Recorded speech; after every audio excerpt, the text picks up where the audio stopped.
Syria के सदर बशर अल असद का कंट्रोल लगातार मुल्क में खोता जा रहा है। बागियों ने बशर सरकार को बड़ा झटका देते हुए दारा शहर पर कंट्रोल कर लिया है, जबकि बागियों ने दूसरे अहम शहरों को भी उसके कब्जे से छीन लिया है।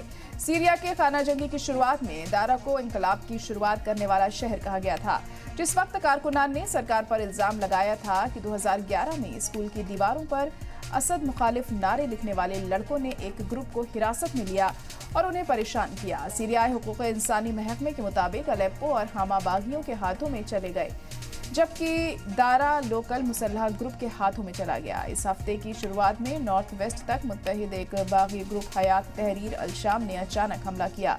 उन्होंने नॉर्थ में अलेप्पो और सेंट्रल सीरिया में हमा पर कब्जा कर लिया और दमिश्क की राजधानी के करीब पहुंच गए। फौज को शहर से बाहर करके कंट्रोल करने के बाद बागी लड़ाके और रिहायशी हमा की सड़कों पर जश्न मनाते दिखाई दिए। दो शहरों पर कब्जा करने के बाद बागी होम्स की तरफ बढ़ रहे हैं, जिस पर अगर कब्जा कर लिया गया तो दमिश्क के लिए सीधे रास्ते खुल जाएंगे। हाल ही में रूसी और सीरियाई हमलों में होम्स के पास 20 शहरी मारे गए हैं। सीरिया के वज़ारत दिफा ने कहा है कि वह जॉइंट सीरियाई रूसी एयरफोर्स की मदद से। इस बीच ईरान और इराक ने सीरिया के साथ एक जॉइंट बयान जारी किया, जिसमें वार्निंग दी गई है कि सरकारी दस्तों की कीमत पर बागियों के बड़े पैमाने पर जीत दूसरे इलाके के लिए खतरा है।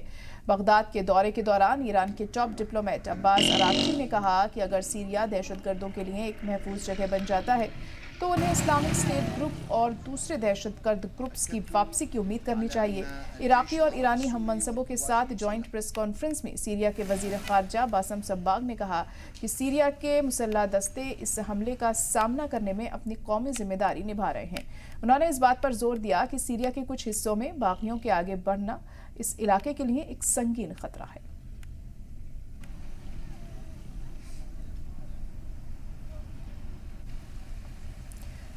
तो सीरिया में आखिर क्यों कम हो रहा है बशर अल असद का असद, और हालात यहाँ पर लगातार खराब होते जा रहे हैं। अब कब तक यहाँ पे हालात सुधरते हैं, ये हम होगा यहाँ पर देखना।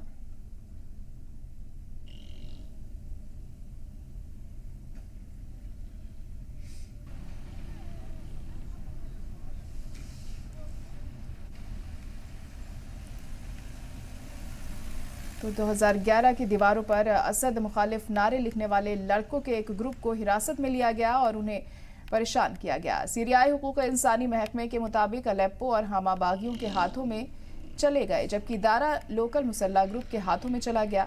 इस हफ्ते की शुरुआत में नॉर्थ वेस्ट के तक मुत्तहिद एक बागी ग्रुप हयात तहरीर अल शाम ने अचानक हमला किया। उन्होंने नॉर्थ और अलेप्पो और सेंट्रल सीरिया में हमा पर कब्जा कर लिया और दमिश्क की राजधानी के करीब पहुंच गए। फौज को शहर से बाहर करके कंट्रोल करने के बाद बागी लड़ाके और रिहायशी हमा की सड़कों पर जश्न मनाते देखे गए। दो शहरों पर कब्जा करने के बाद बागी होम्स की तरफ बढ़ रहे हैं, जिस पर अगर कब्जा कर लिया गया तो दमिश्क के लिए सीधे रास्ते खुल जाएंगे।